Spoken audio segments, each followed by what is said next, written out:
On this edition of the Paddock Press Report, history made on the first Saturday of May. It happens every year, but a marked milestone was achieved this time, and in spectacular fashion. Plus, track announcer Travis Stone joins to give all his insight into the race and his astute call. We take an early look at the Preakness Stakes field, plus the latest on the Preakness Stakes possible date change and intellectual property acquisition. A Triple Crown race runner-up suffers a career-ending injury. What's ahead for his recovery? Saturday was also the first leg of the English Triple Crown, and Illinois Thoroughbred Horsemen's Association President Chris Block joins the show after a day of racing was canceled at Hawthorne. And a couple of stakes headline the upcoming weekend at Aqueduct, including the biggest prep race for the Belmont Stakes next month. The Paddock Press Report starts right now.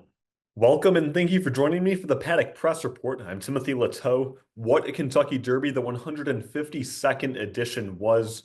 Cherie DeVaux, the first ever female trainer to win the race. She gets the win with 23-1 long shot Golden Tempo, coming off of a third place finish in the Louisiana Derby under a perfectly timed ride from jockey Jose Ortiz. And track announcer Travis Stone saw it all unfold. We caught up afterwards. They're in the gate. And they're off in the Kentucky Derby. And a great start early for So Happy and Wonder Dean. Wonder Dean racing out there with speed, and so too 6-Speed from the far outside. And down toward the rail is Denon Bourbon, 4 across the track by the stands for the first time. And here comes 6-Speed with his speed, and 6-Speed leads the way with a circuit to go. So Happy just off racing in second to Don Bourbon toward the inside third. A charge in behind them. Incredible is buried at the inside fourth. Potente bounced around in fifth, 3 wide. Emerging Market in sixth, 4 wide. Wonder Dean in seventh, 5 wide. Pavlovian in eighth. Further ado's racing in ninth. Chief Wallaby reserved, while 10th Robusta is 11th. Intrepido toward the inside is racing in 12th. And then it's Commandment by another 2 to Incredible, who's already 12 lengths off the lead, and then another margin of 8 lengths back. Renegade is 15 lengths off the lead down the backstretch run as they head toward the far turn. O'Sully's alongside him. Albus and Golden Tempo so far behind.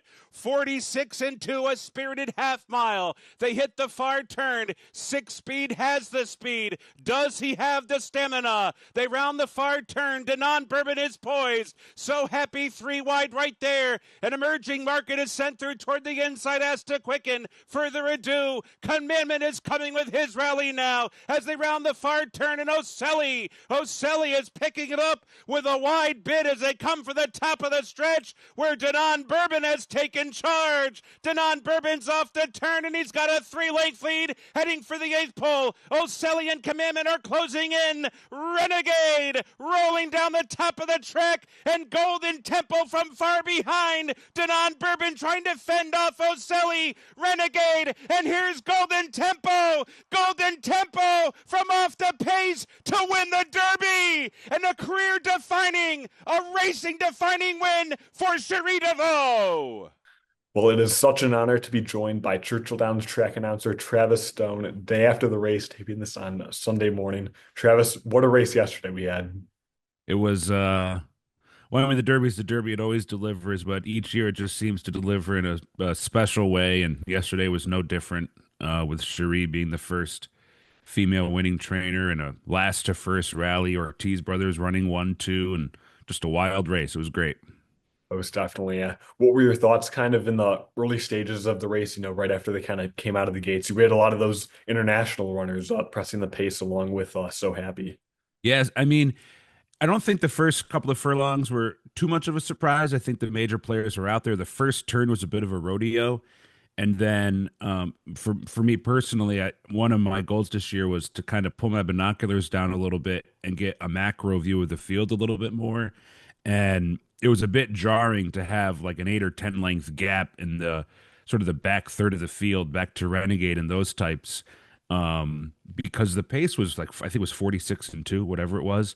And like, that's not psychotically fast. And so it was a little bit, I should say, not unnerving, but it's kind of caught me off guard a little bit. So yeah, I mean, it was just obviously a very fast-paced race, and it came apart. But the first couple of furlongs were as I expected. I always thought six speed was the most likely leader. Um, the non-Bourbon showing that much speed early kind of surprised me. He ran a huge race. Or yeah, and down the backstretch, he really made that astute observation, that there was a wide margin back to Renegade, the favorite, and then, even further back, and I think trailing last at that point, with Golden Tempo. What was that Yeah. like, kind of spotting those horses along the backstretch then? Well, I mean, as you can imagine, a race like this, from in terms of what I'm trying to do, is just so daunting, and a thousand things going through your mind at the same time. I liked capturing that Renegade was so far behind. And then you get back to Golden Tempo, and I think he said he was. I think I literally said Golden Tempo so far behind. Um, it was a little unnerving for me because I was just getting to the back of the field and they were already past the 5/8 pole. And usually you get to the end of the field in the Derby calling it before that. For whatever reason, I just took a little bit longer to get through the field this year. Um, but I was able to get the half mile timeout and set up the final four furlongs. So one of my goals this year was to have a better final half mile or five furlongs, or like I wrote it down in my notes as a better third act of the race, to try and better capture what was happening in those last few furlongs. So I was happy with that. But it was like I said, there's so many things going through your brain. I mean, it's just a pressure cooker. Definitely. And into the home stretch, there was really a giant kind of storm of horses that were all kind of seemingly still in with a shot. What were you kind of thinking, when they came off the turn and headed for home? Well, I thought Denon Bourbon was winning at the top of the stretch because he took charge and he kicked away. But then I quickly realized that there were still some horses that had run. It was a rodeo behind him. There was a bunch of bumping and horses getting squeezed, and you just don't have time to capture and announce it all. Um, but the one good thing, and I think I said before, like one of my goals this year was to take down the binoculars and get a macro view, and that allowed me to see Renegade and then way out there Golden Tempo. And so I caught them making their runs pretty early. And I think, my binoculars are so high powered, it helps for me to like sense whether or not horses have run left or not. And I could just kind of tell that a lot of them behind Denon Bourbon were just empty. And so the winner was going to be him, Oselli, and if anybody else came over the top, and sure enough, the two that came over the top ran 1-2. So a little bit of luck there too, because you never know when you pull the binoculars down what happens. It's part of the gig. But yeah. Yeah, and those two hit the wire together, just about a neck separating them. And you called it right there, Sharita Vo getting her first Derby win. And I loved kind of the wording that you used too. It was career defining for her. And you also said race defining, and what I interpreted as alluding to the history of the race and, first female trainer to win. Yeah. Do I you said, pre-plan any of that or what was well, that like? I'll be honest with you. So I had a couple of things in mind if Golden Tempo were to win. An hour before the race, and I'm not lying about this. An hour before the race, I just had an inkling. I said, she actually might pull this off because I've liked Golden Tempo all week. And the more I kept thinking about this race, the faster I thought the pace was going to get. And I already kind of knew what I was going to say for Renegade and Commandment and those types. So I was like, I really think she might pull this off. So I actually did a little bit more writing in about an hour to post. And I said what I had written down. I can't remember what it was, but I said, "Man, this is a bigger story than that." So I just tried to find words and phrases that would sound good with her name, and defining just kind of came to mind. DeVoe defining, and saying both lines, career defining and racing defining win, wasn't really the plan, but just as it came out, I said, "Man, this just sounds good. Let's keep going with it." Because it really was. I mean, it obviously is going to define her career, and it's also a racing defining win because the first female winner of the Derby, a great moment for the industry. So, yeah. Yeah, every year the Derby provides great moments, for all the connections. But what's that like for you getting to call, such a historic win, in 152 years is the, first female Yeah. championship win. It's way cool. I mean, obviously a huge racing fan growing up, loving the game, um, watching the Derby. I mean, I remember I looked forward to the first Saturday in May like everybody else. It was the best day of the year. And to be a part of it is awesome. And for her, it just shows you that a good horseman or horsewoman could come from anywhere. There's a lot of barns that have 200 plus horses and 250 horses under their care, and Cherie just got her career going as a trainer on her own just a few years ago, and here she is at the top of the game. So it's just an awesome story, and obviously very dramatic too. I mean, when the Derby winner comes down the center of the track and runs by every horse, and the crowd sees it, I mean, that's what makes racing so awesome. And credit to Renegade too. He had a chance to win. He ran very well. I think if you run that race 100 times, he gets his fair share. But that's part of what makes racing and the Derby so great is that you only run it once, and sometimes you come out on the wrong end of it. So just a great race, really was. Yeah, a lot of luck that needed to, as we've seen over the years. And Yeah, really, you said that the fractions were kind of maybe slower than, what the pace seemed maybe, and yeah. leading up to the race too, you thought it could be a faster and faster pace.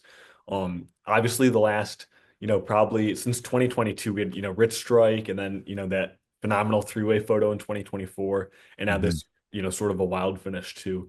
Do you think there's any kind of trend that's pushing the race to kind of be more frenetic maybe in the stretch run? No, I really do believe that is, well, I'll say this. It's the Derby. There's 20 horses. It's a quarter mile run to the first turn, ton of money on the line. Jockeys are going to be aggressive. And when you break open those gates and there's 150,000 screaming people, horses get amped up. So I think just on the scale of it, the Derby is always going to be a faster pace than what you'd expect in an 8 horse field going 10 furlongs on a random Friday. So I think that always has to be considered.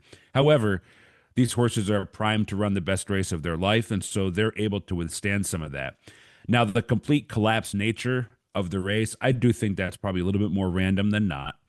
Um, like this year, I mean, I'm telling you, 46 and 2 is obviously very quick, but we've seen quicker. And I think and so even 45 for some of those half yeah, seat. like verifying and the King's Barnes a few years ago in Mage one, they went 45 and changed. And this race came apart more than that one. So yeah, it's just a little bit of randomness. Yeah, just a little bit of randomness. I think it all depends on the quality of the horses and who's ready to run their A race. I think it's not going to change my thought process next year. I'm always going to look at that half mile time and say to myself, if we're in the 46s, if there's a good horse near the pace, it'll win. 45, look for closers. So yeah, I mean, Denon Bourbon ran huge. Like he was right there still, right down to the final 16th. O'Sally making a big move on the far turn was jarring. Wasn't expecting that. That was a huge run from him. Poor Yeah. Whit Beckman. I think Whit Beckman probably thought he won the Derby there for a few strides. That's got to be a great feeling. But and then they tear it away from you. Well, yeah, it's such a Yeah. price to win to draw in like that, just like Yeah. Rich did. Yeah. I know Denon Bourbon, I think he might have been one of the only horses, within a few lengths of the lead to actually finish in the top eight or so, maybe. And I was so happy he was ninth. But yeah, I he mean, ran. when they came on the track for the post parade, I texted a bunch of friends and I said, Denon Bourbon is walking like a winner. Like he was prancing, his neck was arched and bowed, and he just looked like $1 million. Uh, and he was on his toes. The rider and the lead pony were nonplussed, I should say. Like um, it's like this is this horse, and I was like, man, oh man, he's going to run a huge race, and it turns out that he did. It was a big effort from him. That's a good horse. We're going to hear more from him down the road. That was a big effort from him. Very impressed. For sure, yeah. And for the Derby too, I think so many times we hear the veteran jockeys, and even you're alluding to this too, they say, it's not just a race, the young jockeys have to be ready and, prepared mentally for kind of the difference that it makes, a 20 horse field and just a wall of fans on both sides of the track.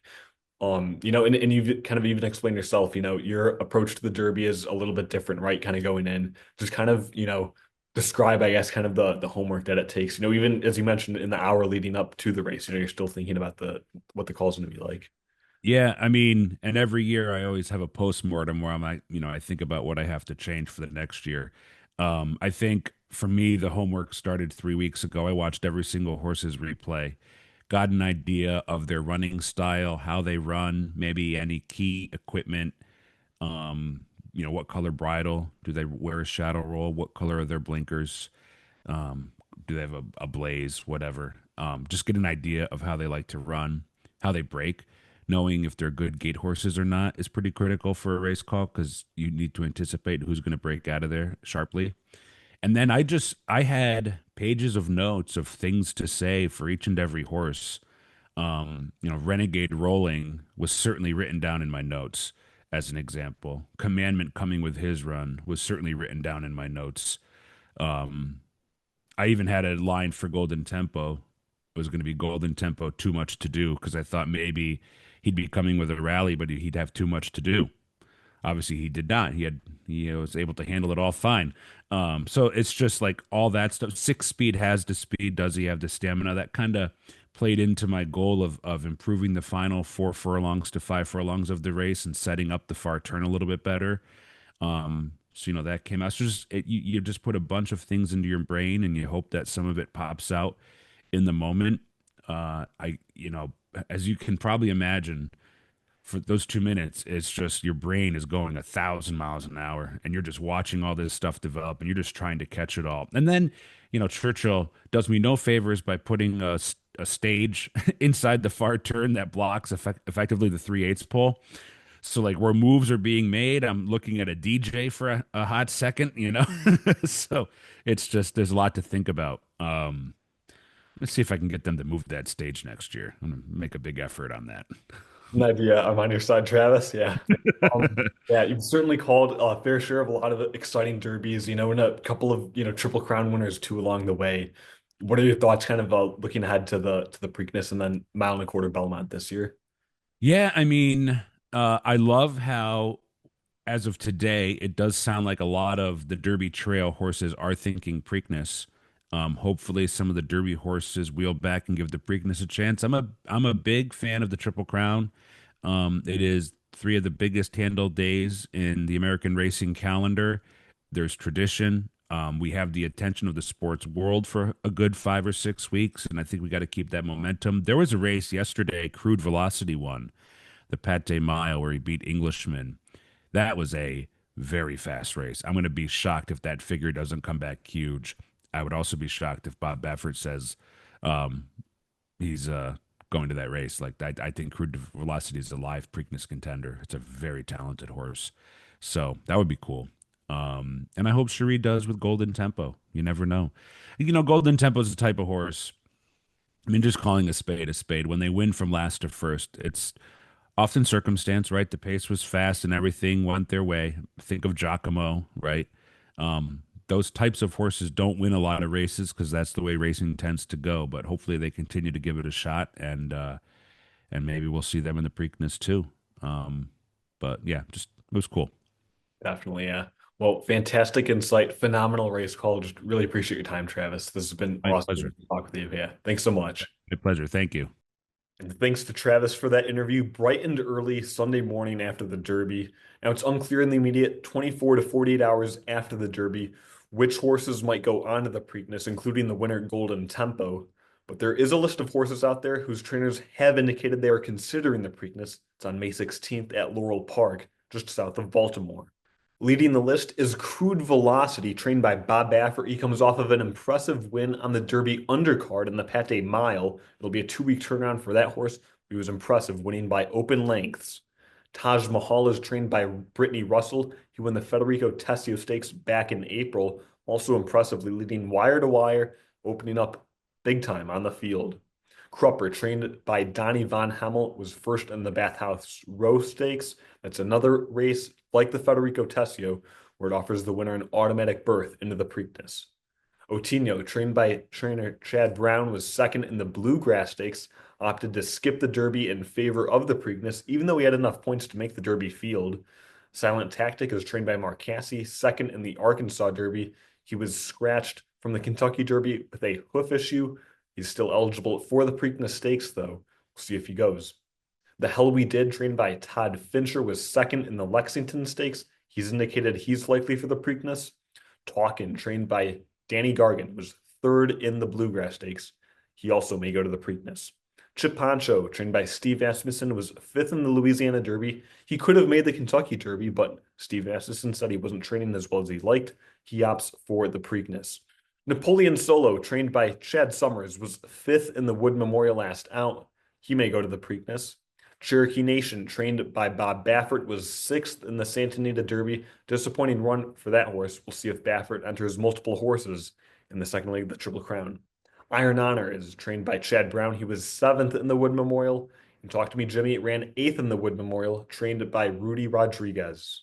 Jockey Jose Ortiz had a wildly successful weekend with his first ever Kentucky Derby win and his second ever Kentucky Oaks win.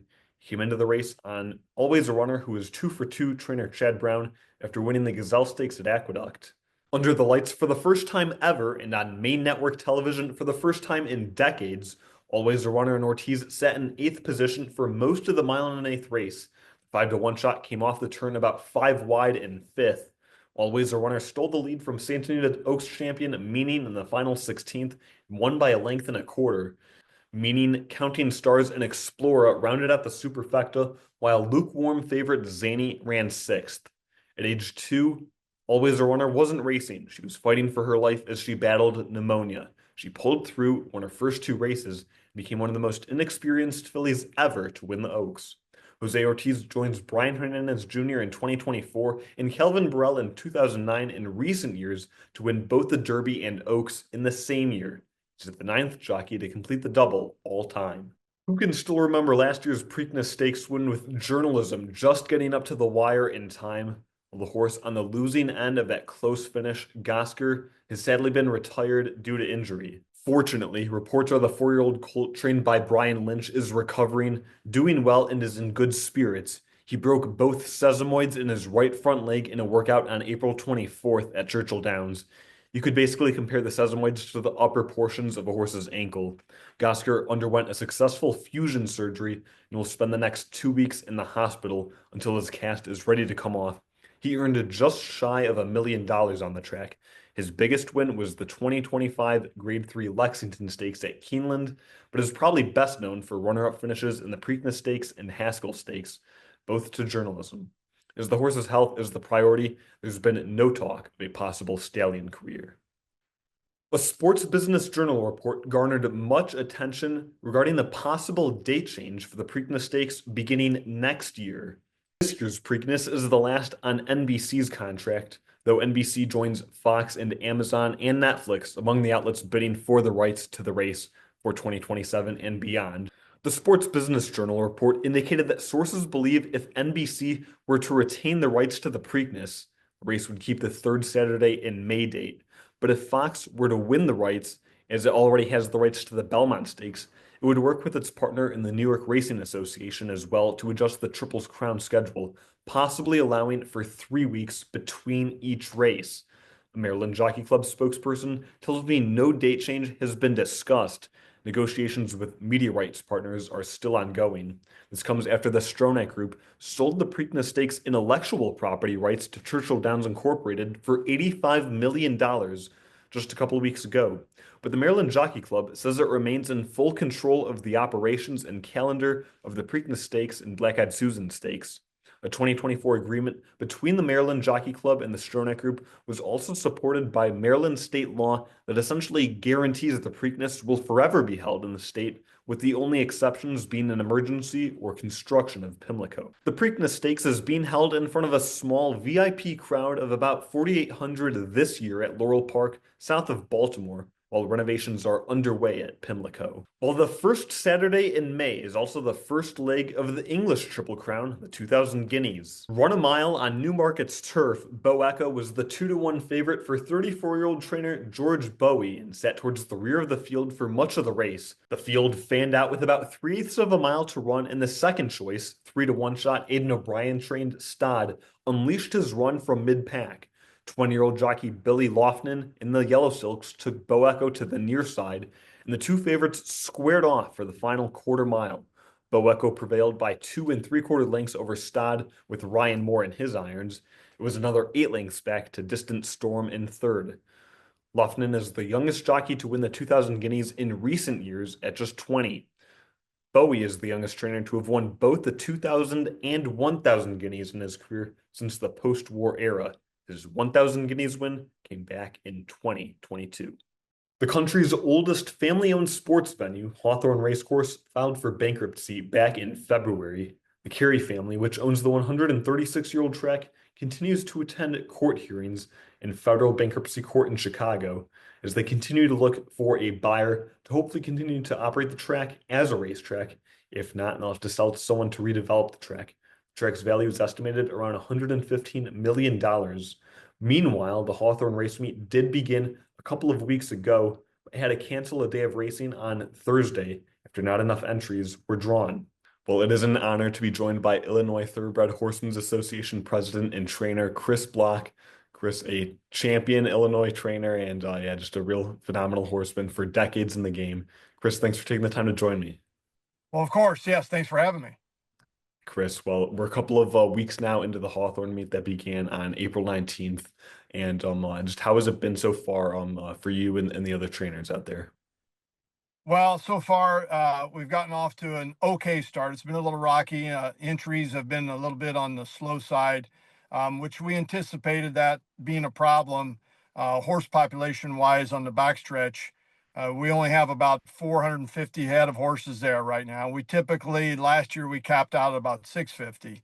So with all the negativity around Hawthorne and the later start, and the uncertainty of things, I think has created this where horsemen were concerned about coming to Hawthorne because if they ran and earned a check, they were afraid you're going to get paid. Well, I've tried to reassure them that they will. That's part of the bankruptcy process, that there's money that from the loan that goes directly toward purses. And we're trying to encourage horsemen to come that are on hold right now. And then we do start the turf next week, and we do have other horses that got a late start in training here because we were actually pushed back because of this bankruptcy process and opening the racetrack for training. So more horses are becoming fitness-wise ready to go, and we're hopeful that starting next week, entries will pick up some. I don't think it'll get back where we want it to be, but we're hoping that we can make do with what we have. Sure, yeah. One of those days of racing had to be canceled this past Thursday just because of a lack of entries. Do you kind of foresee that being an issue for a few more weeks, or do you think kind of once more horses are ready to race, that won't be as much of an issue and they'll all be set to go? Well, I do believe it'll be a struggle each and every day because the population is so small. I mean, typically when you run a race meet like we're running, you need probably to be closer toward the 800 numbered. So we're half of that. And so we only run 2 days a week. So we have different things that you have to look at. You have to look at fitness of the horse population that we think was behind schedule that maybe is catching up now. We start with the turf next week, which a lot of horsemen like to run on the turf and have probably been holding some of their horses waiting for the turf to start. And then we have the aspect of horsemen that have had the uncertainty of coming, that I think maybe now that they've seen the meet has started and horsemen are saying, yeah, we are getting paid, that things will pick up a little bit. I don't think we're going to get to an average start or race field per race of 8, but I'm hoping we can bump it up to a consistent 6 or 7. If we can get to that and maintain that, that would be pretty good considering the situation we're in. Or yeah. Do you kind of have a pitch for other trainers who might be looking to ship their horses or to move some horses to a track? Is Hawthorne a destination that you'd recommend, at this point? Yeah, I'd recommend it for the mere fact that you're running in a short field, and most people are picking up a check, if you will. So I mean, we pay first to fifth. So not that that's a real selling point that I'm proud of, but it is something that I'm telling horsemen, look, it seems like in competition wise, pretty light. Field sizes are short. If you're going to come in and take advantage of it, you could. But another aspect that is, as a horseman, a little concerned about coming is that we're really in a gray area. Well, not a gray area. It's really black and white, to be honest with you, that this meet could come to a grinding halt somewhere between the middle of July and the 1st of August. And I think with that hanging over the meet, a lot of horsemen are concerned about getting here and then not having anywhere to go if they get stuck here and the race meet came to a grinding halt, because where we're in right now is we have a loan, the racetrack has a loan through the bankruptcy process to keep things going to about the middle of July. And there'll have to be some determination by then if there's a land buyer that wants the racetrack just for land to develop, or we actually have a racing and gaming entity that comes in and buys the track that'll keep the racing going. If that's the case, then the meet will continue all the way to the end or beginning of November, which is the November 1st, I believe, is our last day scheduled for racing. But if not, and it's bought for as a land acquisition, this will come to a halt pretty quick. And unfortunately, a lot of horsemen will have to make decisions on where to go. So I think that's held some horsemen away from coming that would normally be here. They're afraid to get here and not have a place to go thereafter.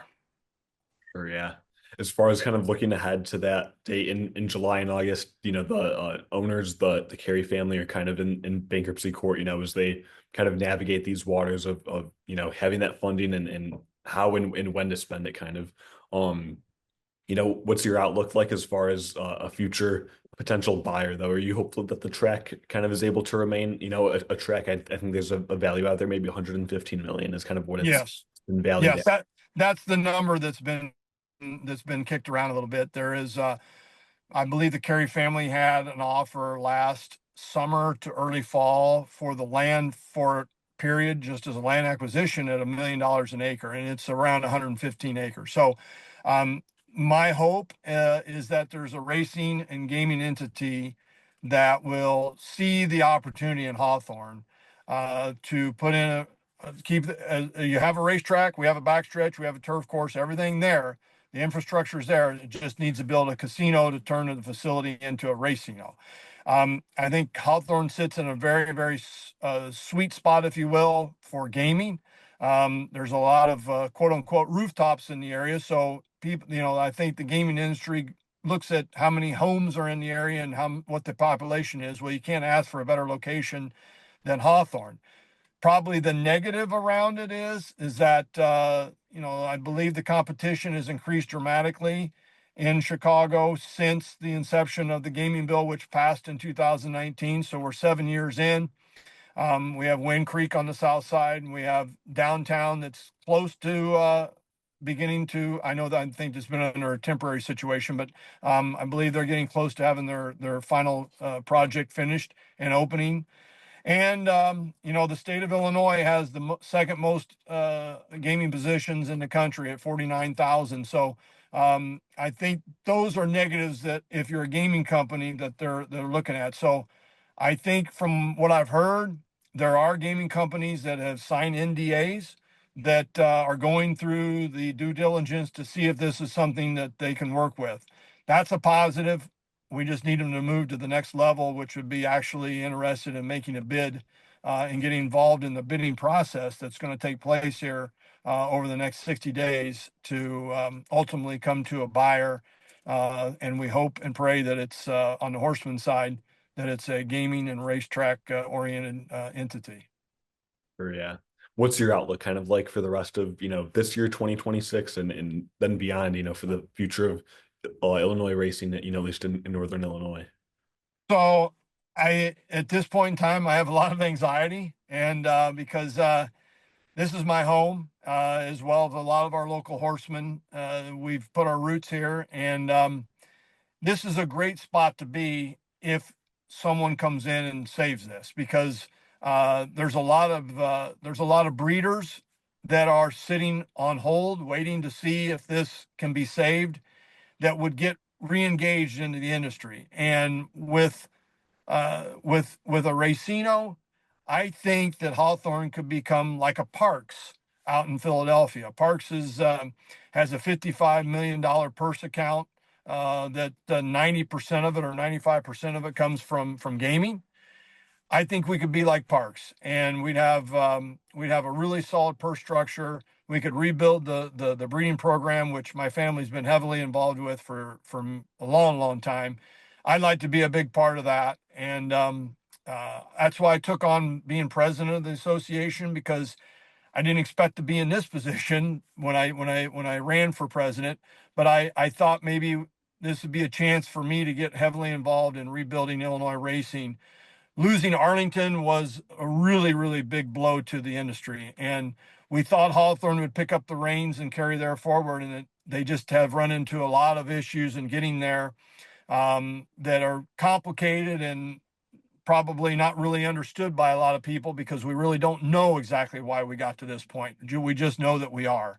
And but I think Illinois horse racing in a metropolitan area such as Chicago, thoroughbred horse racing can be rebuilt with the proper ownership, and will be around a long time, because the Racino model works in a lot of states, and I just can't imagine it wouldn't flourish under these circumstances as well.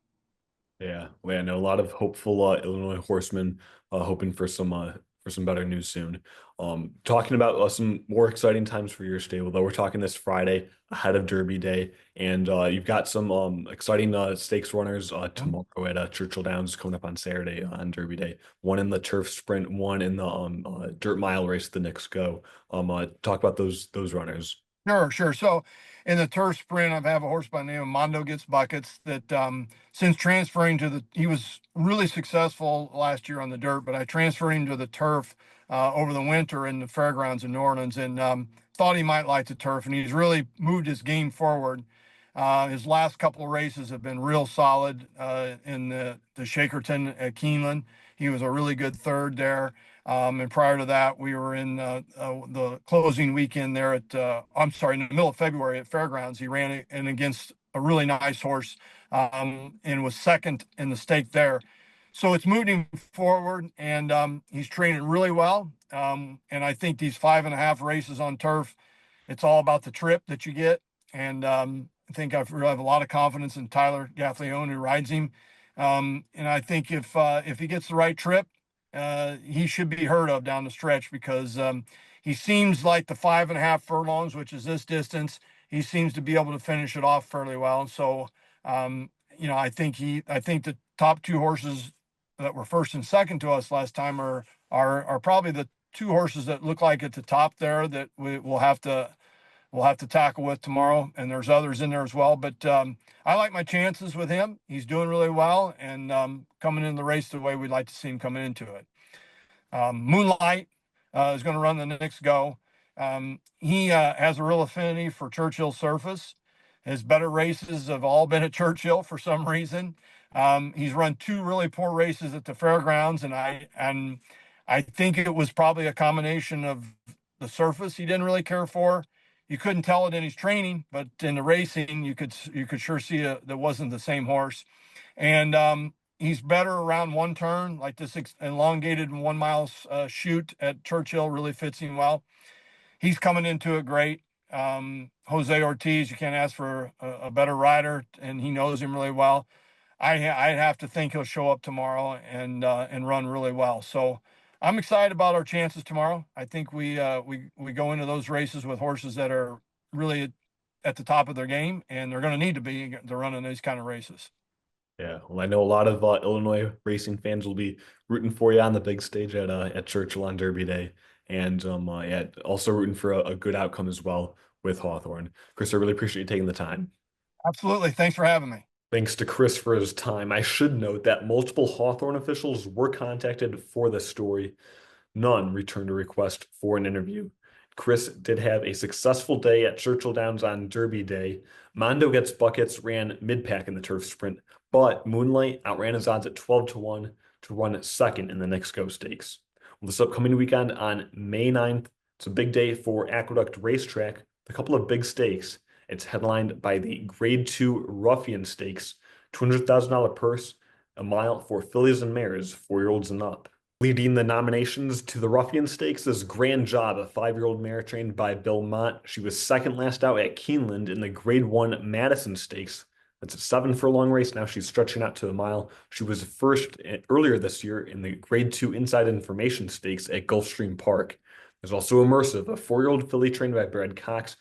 Probably best known for winning the 2024 Grade 1 Breeders' Cup Juvenile Fillies at Del Mar. Immersive is coming off of a second place finish at Aqueduct in the Grade 3 Distaff Stakes. Margie's Intention, a 4-year-old filly also trained by Brad Cox, was second at Fairgrounds in the Chantal Lannery Memorial. She won the 2025 Grade 2 Black-Eyed Susans at Pimlico. Irish Maxima is a 5-year-old mare trained by John Service. She's coming off of a big win by Open Lengths at Parks and an allowance on April 14th.